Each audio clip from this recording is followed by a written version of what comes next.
Hi everyone, hope you're doing well from whenever you're watching this channel, depending on your time zone. Now, we have been talking about a government and a president who does not take care of his own people, who does not even show interest of serving his own people. Anytime we have a tragedy, we have a problem, we are in need, and indeed, it is being confirmed. Right now, we have floods, which is a crisis. But Ruto does not want to refer to it as a crisis, though that is the situation we are in now, whereby you should even have military officers coming in to help the nation at this very hour of need. They treat it very lightly. It is like normal, like yani mambo tu ni kawaida. So with all this, we saw a president flying to Tanzania to go and celebrate anniversary of 60 years. We saw him heading to Zimbabwe and elsewhere. But he left Kenyans with nowhere to sleep, on rooftop of their houses. Simply, they have no way to get out of the situation. Their house is full with water. The water level is high. They have no way even to get out. Even if you know how to swim, you can't attempt there, because you are dealing with a situation between life and death. Look at this. As all this is happening, there is a photo that is trending. Two photos. One, choppers carrying UDA ballot papers. They are loading the papers. And these papers will be transported to the locals in the area, because UDA is conducting a grassroots election in preparation for the next election. UDA is the ruling government and the ruling party. As they do so, someone tagged that photo with another one, whereby Kenyans are on top of their houses. They have no way out. They slept on the rooftops. They can't do anything. They can't get out of the situation. That is what is happening. So look at that. Look at that situation. Then you tell me, do we have a government? Do we have a president? And if so, what is their priority? Do we have a ruling party? And if so, what is their priority? It seems that UDA has put party election and politics in front of any other issue to Kenyans. As you suffer, imagine UDA party want to do these choppers to deliver papers. Sijui itakuwa ni rooftop huko kwenye muko ndio mchukue mpige kura ama. I saw Sakaja voting in Nairobi. So as you suffer, UDA is thinking about the next election, not how to serve your interest. And these are the kind of image we are having now in such a situation.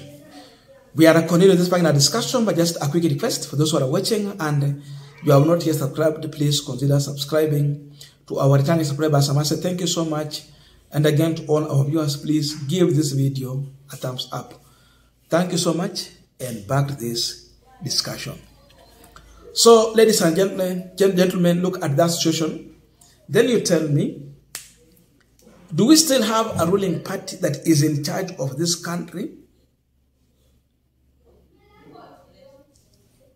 And if so, do we still have a party leader of the ruling party and the President of the Republic of Kenya in charge of the country and its own people? And if this is what is happening, where is humanity? And where is the priorities of this administration? This is a clear sign and an indication that you should not waste time thinking of the government to help you. And we shared other videos where CNN journalist Larry Madoyo was sharing in Madare and elsewhere, where people spoke their mind, that they are only trying to help themselves, but the government has shown zero interest in helping them. No one, no any agent from the government has reached out to them to help them in any way, either with the food or how to get out of the danger situation. These choppers you are seeing, they can as well help to rescue these people to get out of the danger. They are in a danger.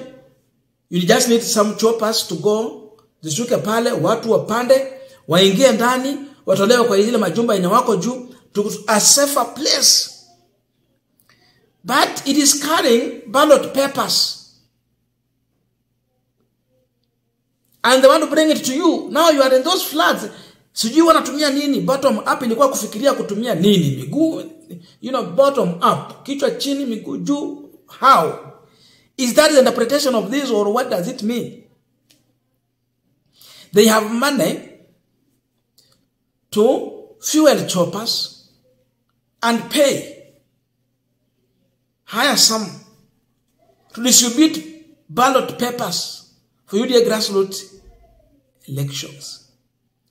But they cannot fuel the same choppers to come and uplift you from the dangerous situation you are in now. Utasikia watu wakisema hustler, sijui Ruto what. It is time to learn a political lesson so that any other time when we have a chance, we have to vote with our mind, vote with our brain when we have such a chance. They are telling us that we have nothing to do and we are focused on our own things. So this is the situation, and tell me, watu wengine wakiona huko nje watu wakisema mnaomba misaada ya kusaidiwa sijui nini na nini.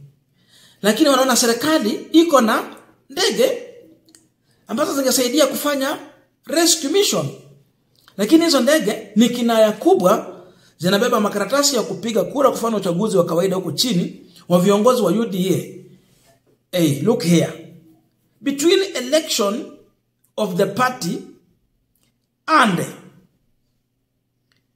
the danger that Kenyans are in now due to the floods, which one is the first priority to come before the other? There's no problem with the condition. This election haiko in line with any condition kusema kwamba lazima hii tarehe ifanyike. Ikisipofanyika hivyo itakuwa a crisis with the condition of Kenya and the law of the land. No, my friend. It is not a national election. This is UDA affairs. It is something they can postpone and wait another day when things have settled. They can have this election. Because we are talking about 3 more years to the next election. What if they postpone even with 2 months? There will be now no any bigger problem. And channel these resources in helping the same hustlers they are anticipating for them to go and vote for them on that ballot. This is pure insult to Kenyans. It is pure insult to the poor. Most of the people you are seeing on top of their roof, hata nyumba ni za mabati kutoka chini paka juu. Streets ni ndogo ndogo, hata zingine gari haiwezi pita. So these are the low class. In fact, below poverty line. The poor of the poorest. The most needy people. That was supposed to be the first priority, sababu wale wengine wako na uwezo, at least hata kwao kuna njia pana, you can have other means to rescue them, including even using boats. But hao wengine kuna wengine hakupitiki kabisa. You just need choppers. So why not declare it as a crisis? Call in our army officers to come and use the choppers they have, use other means to rescue our people, let them have dignity, let them be respected, let them feel that they are human beings, let them feel that they are Kenyans like any other Kenyan in this country. Then from there, glory can go to God. But you can't tell us that you are a God-fearing when people are dying and you are concentrating on the next election. And you want us to believe that you are a leader and refer you to as the leader of this country. You can't be a leader when the people you are leading are dying, they are suffering, and you are watching in silence and concentrating on non-important issues. Hii mambo ya UDA is not national, issue ya muhimu zaidi. It's just a UDA issue. But now the writing is on the wall for Kenyans to watch carefully, to see, to analyze, and make a decision. It has to plant a sense of direction in the masses. That we are on our own and they are here to oppress us. Nothing else. I don't know your views, but as we watch these two photos, give us your views in the comment section. Thank you so much and see you in our next video.